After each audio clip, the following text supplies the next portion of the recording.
questions over who's in charge of America's foreign policy. China ramping up pressure and threats after Nancy Pelosi's controversial visit to Taiwan. Beijing suspending all military and climate talks with the U.S. over the speaker's visit.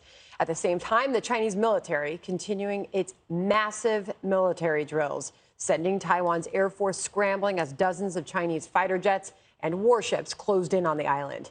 Now, critics say Biden's looking weak for postponing a scheduled missile test in the South China Sea. The Biden administration has been trying to ratchet down the tensions, but Nancy Pelosi is putting her foot down when it comes to Taiwan.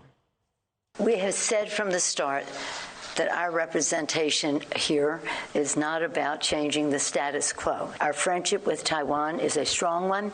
It is bipartisan in the House and the Senate. Overwhelming support for peace, the status quo in Taiwan. And Secretary of State Antony Blinken is sounding the alarm over China's escalation of force.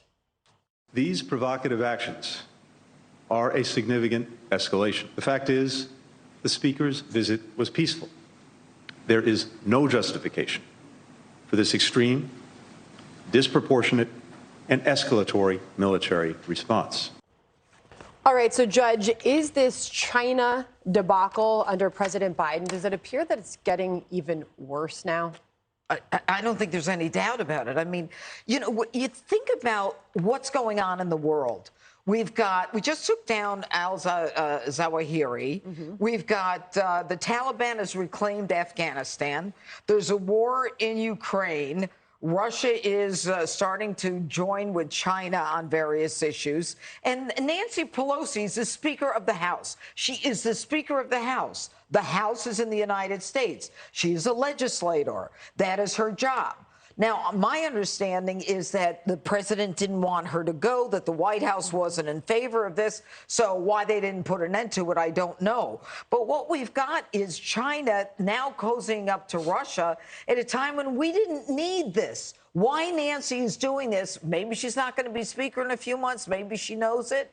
And, you know, this is just for her timetable. And this whole idea, as I've said, I'll say it again, if we don't speak out for human rights in China, we lose all moral authority. You know, I mean, what is she in Taiwan for? Just to continue with the one China policy? I think it's a dangerous time to be doing this. So, Joey, if she's there in Taiwan putting her foot down against the White House's wanting her to go and do this, if truly we are seeing President Biden take a back seat, it leaves us wondering who's in charge of foreign policy for this country, if not the president.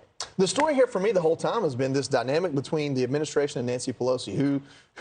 Who's making decisions? Who's the leader of the Democratic Party? Who's the leader of the agenda of the party that is ruling our country? I mean, a lot of us feel like, looking at Joe Biden in history and Joe Biden now, he's being led by the more progressives in his party.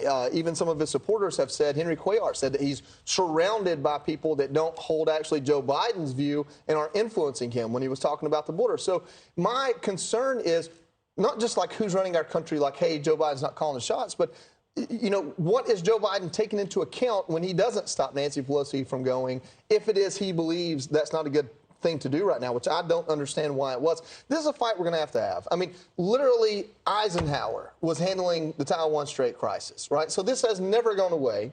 Our policy for decades has been, and you've seen it on TV this week, to say we acknowledge the one China policy, which my understanding it had something to do with Taiwan's original claim to still be the legitimate government of China and has evolved into this one China policy, which is China's claim over Taiwan. So we have a government that talks out both sides of its mouth on this issue, hoping to pacify and kick the can down the road. That fight's going to happen sometime. And when I say fight, I don't mean war. I mean coming to terms with it. And if China feels empowered to do something about it now, or if they feel desperate to show their power to do something about it now, I feel like that's going to happen. This just probably isn't the administration I want in charge when it happens. I'm sorry, and I rarely disagree with y'all, and I love y'all to death.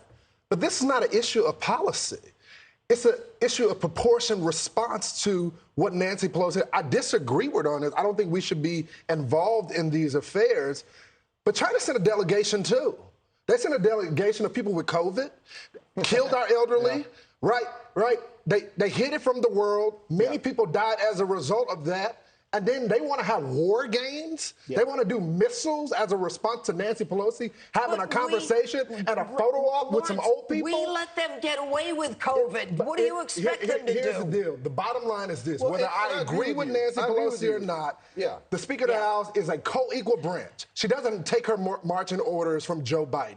If she wanted to go there, She that's got it right on from her. him. The fact is that they feel comfortable telling them they're going to shoot down the plane of the person that is third line of succession. I think that's BS. And I'm sorry, I think it's anti-American not to stand with the Speaker of the House when they're threatening her like that. I just I don't think agree it's with that. dangerous to America to not be lock in step with the Speaker of the House when she's doing this. That's the problem. I'm not really taking a position because I don't know if it were better or worse for her to go. I know that sitting here as an American, seeing our president and Speaker of the House being on two different pages with what is probably our biggest enemy, that scares the hell out of me. I think we have to separate the policy, which I agree with you on, and the fact that the threats that China is doing on American citizens, and the president has zero response to it, zero defense of Nancy Pelosi, Well, so- zero defense of the country. So if this is indeed significant escalation, as Secretary Blinken suggested, how should the president be responding, Jessica?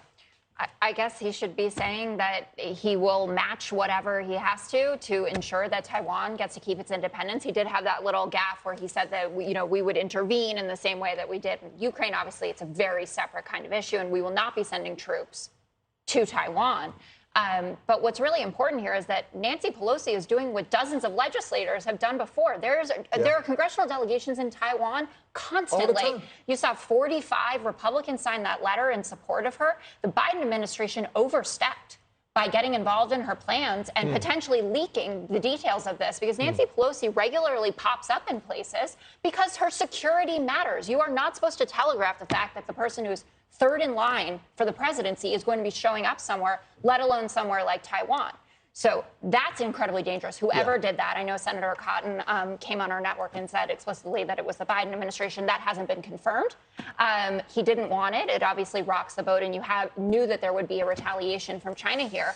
But this is no reason for us to turn our backs on decades of support of Taiwan or of Nancy Pelosi, who is an incredible figure in our government and representative of our values, and how much it meant to the Taiwanese people as well. You saw that reception that she got there.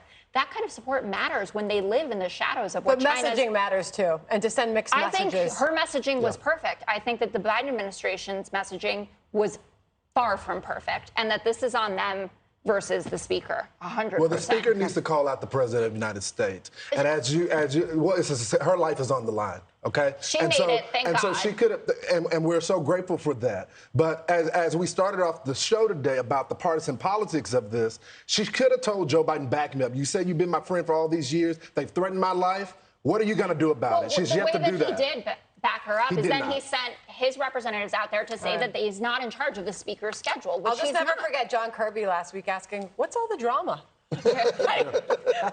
Okay. Hey, Sean Hannity here. Hey, click here to subscribe to Fox News YouTube page and catch our hottest interviews and most compelling analysis. You will not get it anywhere else.